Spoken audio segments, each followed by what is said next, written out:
What up, YouTube Alayx, coming back at you with another StarCraft 2 cast. On the right-hand side of the map, we have our red Zerg player, Askom, and on the left-hand side of the map, we have our blue Zerg player, Fenring. Now, I don't know what league this game is in. The portraits were not in my loading screen, and it wasn't mentioned in my email. We do have a clue here. We have one of these tournament trophies. I think that's Platinum. So let's just assume this is a platinum or diamond level game. This is almost going to be like a rank roulette of sorts. So it should be an exciting match indeed. Right now, we don't have much coming from either player. We do have a spawning pool first with an early extractor. This might be a speedling rush. And going towards the red side of the map, it does look like this will be a hatchery first from Askom, so it is going to be an early expansion versus some cheese.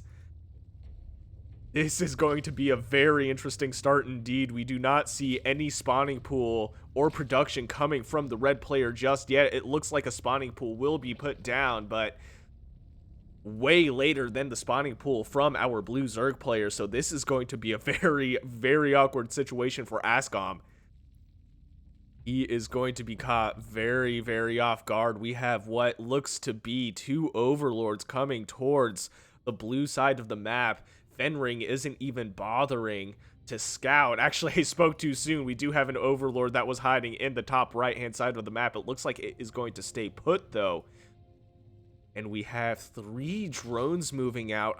Oh, my God. Oh, okay. So I think these drones are going to try and become spine crawlers on the creep here.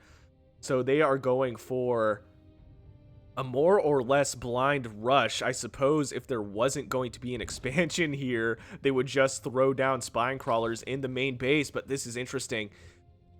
It does look like these overlords spotted what is going to be a Zergling / drone or spine crawler rush. So decent reaction from Askom, throwing down 3 spine crawlers. And it does look like this is going to be 3 spine crawlers for our blue Zerg player as well. What a start to this game. I do expect that this hatchery, unfortunately for Askom, will go down. This does give time for the spine crawlers to finish up, though, because Fenring is focused on this hatchery right here. These Zerglings will not do much. This Zergling dancing around. They were on a move command. These Zerglings ditching this hatchery right here, leaving it for the spine crawlers to finish off here. These Zerglings managing to run around the spine crawlers. The red Zerglings baiting them in to the range of these spine crawlers, and it does look like Fenring loses all those Zerglings right here. I think this about evens out the game so far, because throughout that entire engagement, Fenring has not expanded right now. So it is 3 spine crawlers to 3 spine crawlers, both Zergs on a single base. So honestly, not as awkward of a situation as at least I expected this situation to be for Askom. Taking a look at the units lost tab here, it is slightly more, 200 more resources lost by the red Zerg player. Ultimately, not that big of a deal. Baneling Nest coming in for our red Zerg player as well as our blue Zerg player. So it seems to be like a very even matchup right now for both players. Unfortunately, off creep, these spine crawlers will take damage. I would like to see them try and run up here, but this is a lot of defense from the red Zerg player, so I understand why they're still here. They still do damage off creep, but these will eventually bleed to death, unfortunately for them. These spine crawlers, they did not deserve it. They didn't sign up to die such a slow and gruesome death. We already have one that exploded. These two siblings know what their fate is. Oh, so sad. This is a relatively even amount of Zerglings here. It does look like red may come out slightly ahead, but we have 2 Banelings here. Oh, and they managed to chase away the rest of the Zerglings. I think this might even out the units lost. In fact, it does. They almost have identical units lost. The last of the spine crawlers going down for the blue player, which did add a little bit to the units lost here. Oh man, these cocoons just a little too strong. We have one Baneling left for Askom, might deploy on these two Zerglings, and in fact they do, canceling each other out. Baneling's a very cool unit, but unfortunately not that cost effective because they only really do damage one time. They're great at softening up armies in bigger engagements or clearing mineral lines, but you want to be really strategic with how you play with Banelings, especially if you start to just trade your army to your opponent's army, and especially in a mirror matchup where you're both just making Zergling Bane. You're effectively just canceling each other's army out and then re-upping. So there will be a situation where one of the players will come out ahead, maybe have some Banelings left over, and manages to run to the mineral line and do some economic damage. That is a possibility. But right now, these Zerg puppies with their Baneling friends, it almost looks like they're steampunk Banelings. They got the little goggles, it looks like. I kind of like that skin. Taking a look at red side of things, we do have a Roach Warren being thrown down, and it does look like we have a Spire somewhere being thrown down. I see it on the production tab right here. What a sneaky building. It's tiny. The Spire coming down for the blue Zerg players, so this might actually be a good choice going for the Mutalisk play, especially because we do have what is a Roach Warren, and unfortunately roaches do not shoot up. The only anti-air Askom has right now are Queens, which are, to be fair, really good anti-air, especially for a unit that only costs 150 minerals. The only issue is they're very slow off creep, but posting a few up behind the mineral lines, they are able to heal each other, would probably be able to defend mutas, at least mutas early on.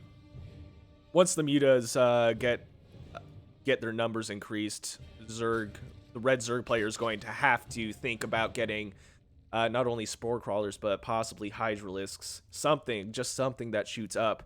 We do have Zerglings running around, checking out the third base location. Right now, it is pretty even. Taking a look at the workers here, we have 14 army supply for both players and 40 to 41 workers. So this is an extremely even match. Taking a look at the units lost, virtually identical. So it's really anybody's game right now. Small engagement here. It does look like Fenring was able to bait a few Banelings out from the red Zerg player. So honestly, we don't really know whose game it is. I do love Fenring's skin though. These goggles, like, oh, it's like a hammerhead shark, like a steampunk flying hammerhead shark. What a crazy overseer. Anyway, back to the game. Little standoff here between the overlords. Are just having kind of a conversation, you know.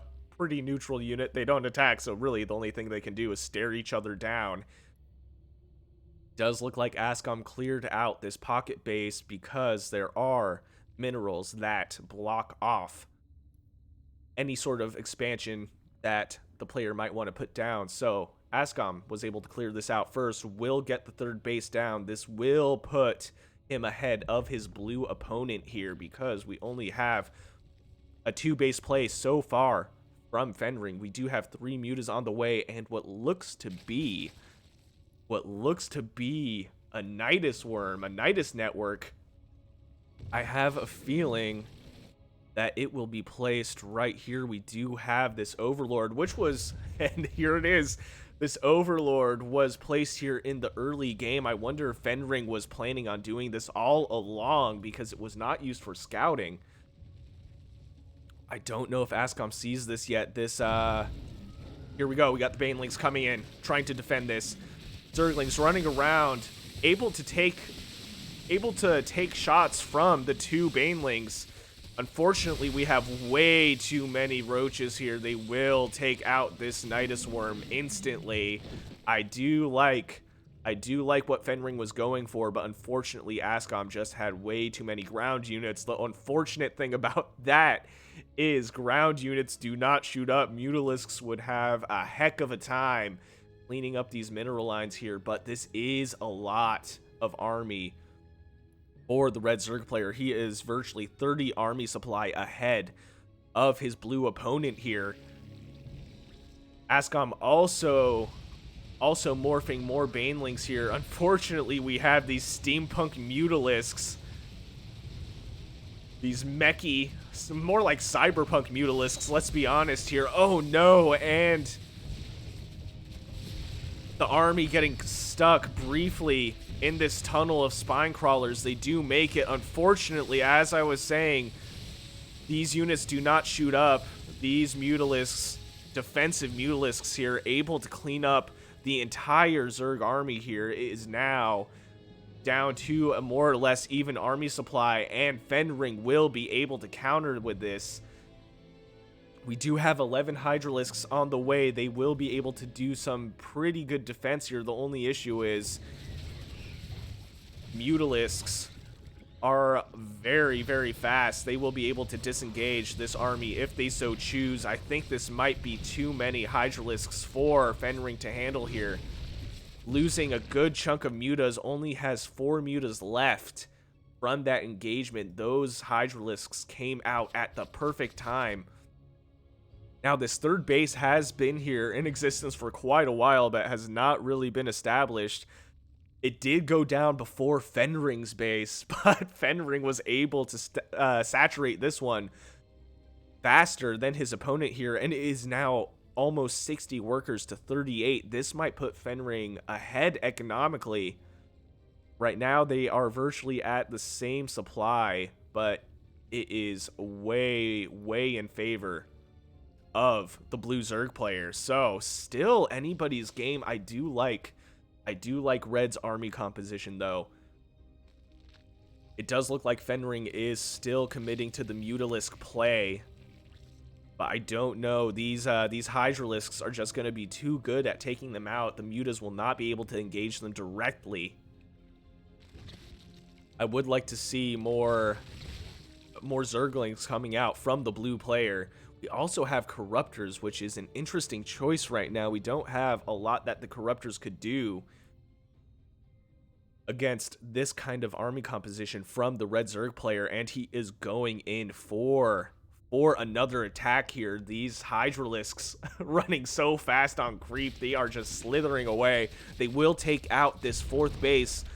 Blue does manage to get the cancel on it. That is very good. We have a lot more spine crawlers coming in. I think they will be able to finish right here.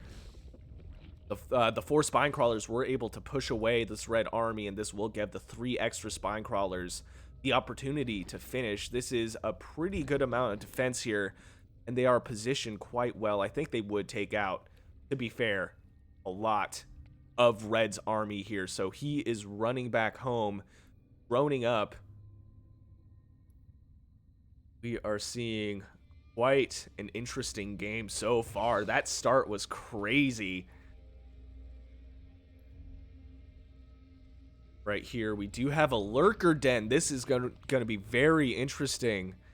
Lurkers obviously do not shoot up. We do have more mutas on the way, but when you're committing so much to Hydralisks and you do not see a lot of mutas, I do agree with the idea of going for some lurkers just because their splash damage is so good.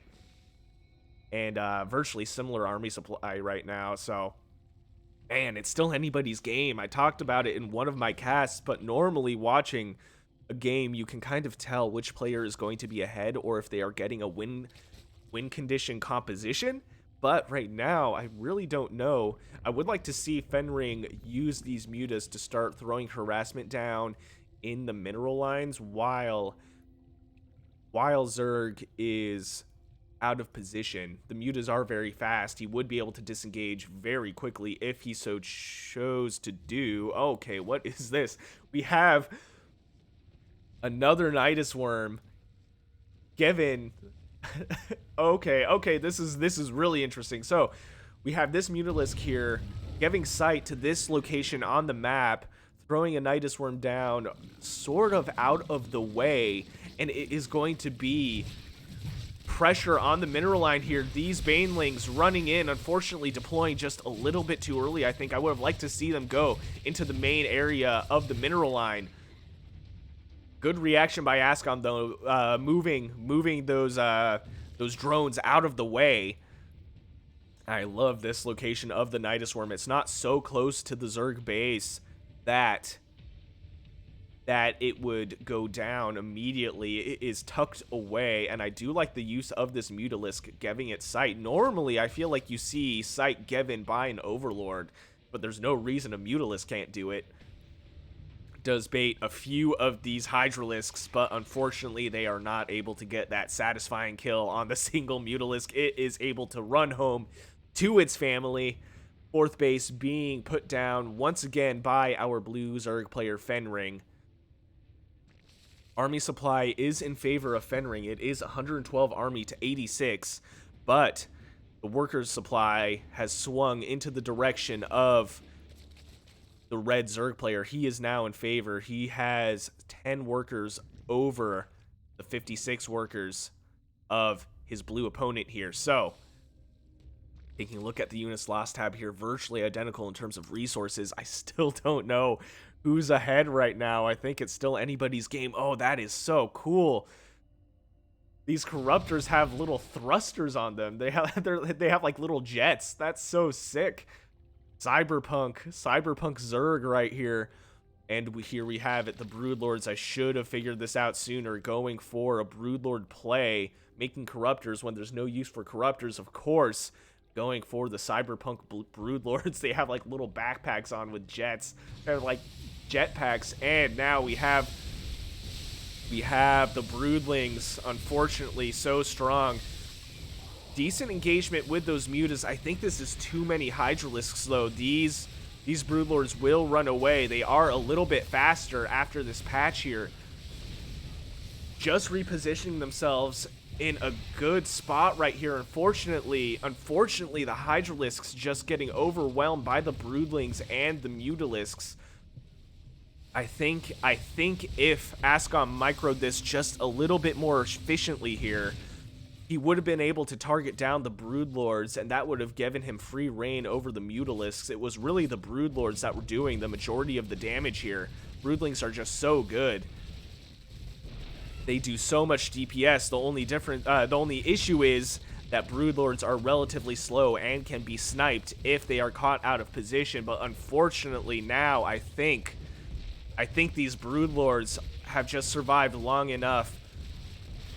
To put Fenring ahead, and it does look like the macro of the red Zerg player is faltering just a little bit. He cannot handle the Broodlords, and GG thrown out by both players. Good sports indeed. That was a really cool game to watch. I feel like we don't watch enough ZvZ on my channel.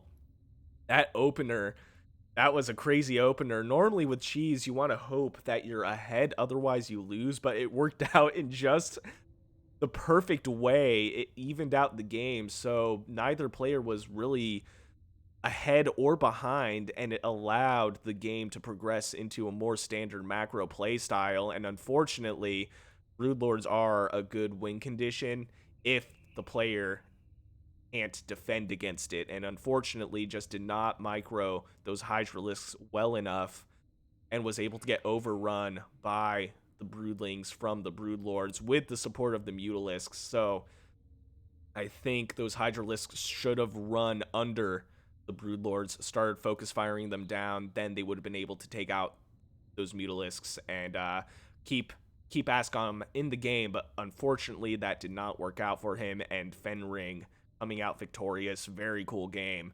If you liked what you saw, please consider shooting me a like and subscribe. I would greatly appreciate it. And if you want me to cast some of your games, I will put my email in the description below. And I'll see you guys on the next one.